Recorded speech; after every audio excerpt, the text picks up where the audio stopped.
Dans cette vidéo, nous allons travailler ensemble un exercice de conjugaison. Je tiens à vous conseiller de bien lire la question, si c'est possible de la lire 3 fois, parce que généralement la première fois on ne comprend rien et après avoir lu les questions, on cherche les accents. Qu'est-ce qu'on demande de faire exactement? La question ici souligne le verbe dans chaque phrase et indique si la phrase est au présent, au passé ou au futur. Souligne le verbe dans chaque phrase et indique si la phrase est au présent, au passé ou au futur. Donc, première action à faire, c'est souligner. Qu'est-ce qu'on va souligner ici? On va souligner toute la phrase? Non, pas du tout. On va souligner le verbe. D'accord, donc première action à faire, nous allons lire les phrases. Par la suite, je vais vous montrer les phrases. Nous allons chercher le verbe et puis le souligner. C'est tout? Ah, on va indiquer. Alors, indiquer, c'est préciser, c'est écrire. Qu'est-ce qu'on va indiquer déjà? On va indiquer si la phrase est au présent, au passé ou au futur. D'accord? Voici la première phrase. On va la lire ensemble. La maison japonaise traditionnelle était en bois. La maison japonaise traditionnelle était en bois. Donc, première action à faire, on va souligner le verbe, on va chercher le verbe. Ici, il n'y a pas un verbe d'action, enfin, il n'y a pas une action, il y a plutôt un verbe d'état, c'est le verbe être. A été. Très bien. La maison japonaise traditionnelle était en bois.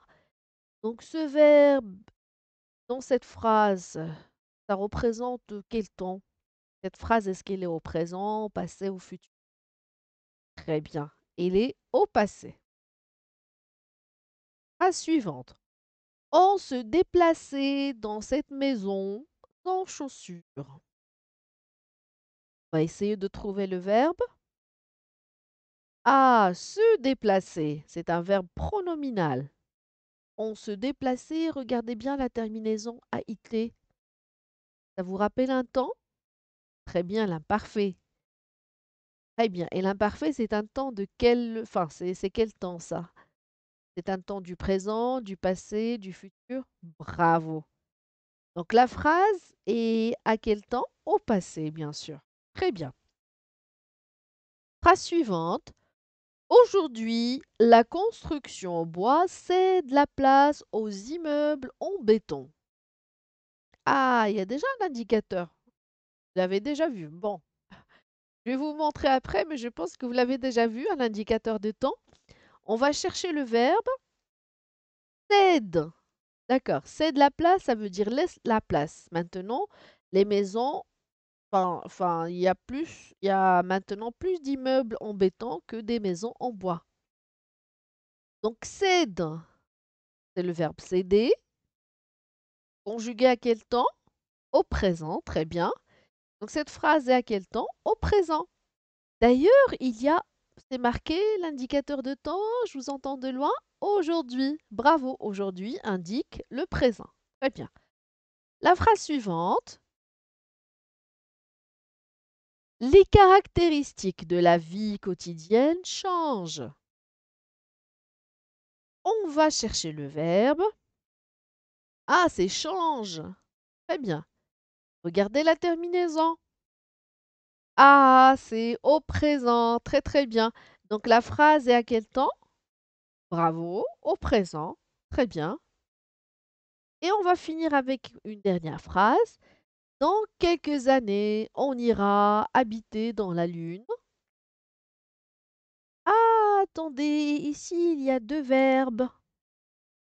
Mais le verbe qui nous montre le temps, ah, c'est le verbe conjugué. D'accord? Regardez, le verbe habiter est un verbe à l'infinitif. Il peut pas, il nous indique pas le temps.